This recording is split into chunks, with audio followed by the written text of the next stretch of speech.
ನಮಸ್ಕಾರ. ನಾವು ಇವತ್ತು ಶ್ರೀ ಬೆಟ್ಟದ ಸಿದ್ದೇಶ್ವರ ಸ್ವಾಮಿ ದೇವಸ್ಥಾನಕ್ಕೆ ಹೋಗ್ತಾ ಇದ್ದೀರಿ. ಇದು ಮಳವಳ್ಳಿಯಿಂದ 20 ಕಿಲೋಮೀಟ್ರ್ ದೂರದಲ್ಲಿದೆ. ಬೆಂಗಳೂರಿನಿಂದ 100 ಕಿಲೋಮೀಟ್ರ್ ದೂರದಲ್ಲಿದೆ. ಇದು ಅಂತರವಳ್ಳಿ ಅಂತ ಗ್ರಾಮದ ಹತ್ರ ಬರುತ್ತೆ. ನಾವು ಗಾಡಿ ಪಾರ್ಕ್ ಮಾಡಿ ಮುಂದೆ ಬಂದರೆ ಇಲ್ಲಿ ನಮಗೆ ಸುಮಾರು 200 ಮೆಟ್ಲುಗಳಿದೆ. ಮೆಟ್ಲುದ್ದಕ್ಕೂ ಮೇಲ್ಗಡೆ ಶೀಟ್ ಹಾಕಿರೋದ್ರಿಂದ ನಮಗೆ ಯಾವುದೇ ಮಳೆ ಬಿಸಿಲಿನ ತೊಂದರೆ ಇರೋದಿಲ್ಲ. ಇದನ್ನು ಎಲ್ಲ ವಯಸ್ಸಿನವರು ಹತ್ತಬಹುದು. ಮತ್ತು ನಿಮಗೆ ಅಲ್ಲಲ್ಲಿ ಬೆಂಚಿನ ವ್ಯವಸ್ಥೆ ಇದೆ. ಈ ದೇವಸ್ಥಾನವು ಗುರುವಾರ ಮತ್ತು ಭಾನುವಾರ ಮಾತ್ರ ತೆರೆದಿರುತ್ತೆ. ಉಳಿದ ದಿನ ನಾವು ಮೇಲೆ ಬಂದು ಜಸ್ಟ್ ಹಾಗೆ ವಿಸಿಟ್ ಮಾಡಿ ಹೋಗಬಹುದು. ಇಲ್ಲಿಂದ ನೀವು ಸನ್ರೈಸ್ ಮತ್ತು ಸನ್ಸೆಟ್ ನೋಡಲು ತುಂಬ ಸುಂದರವಾಗಿರುತ್ತೆ.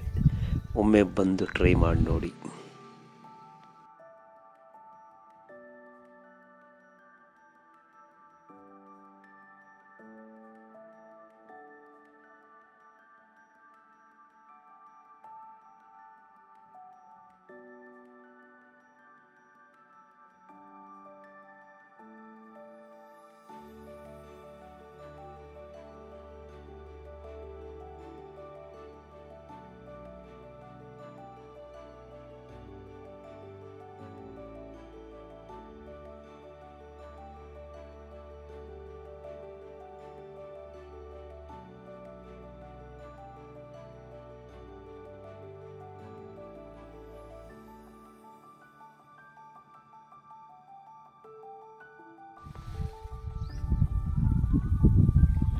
ಈ ದೇವಸ್ಥಾನದ ಪಕ್ಕದಲ್ಲಿ ಒಂದು ಕೆರೆ ಇದೆ.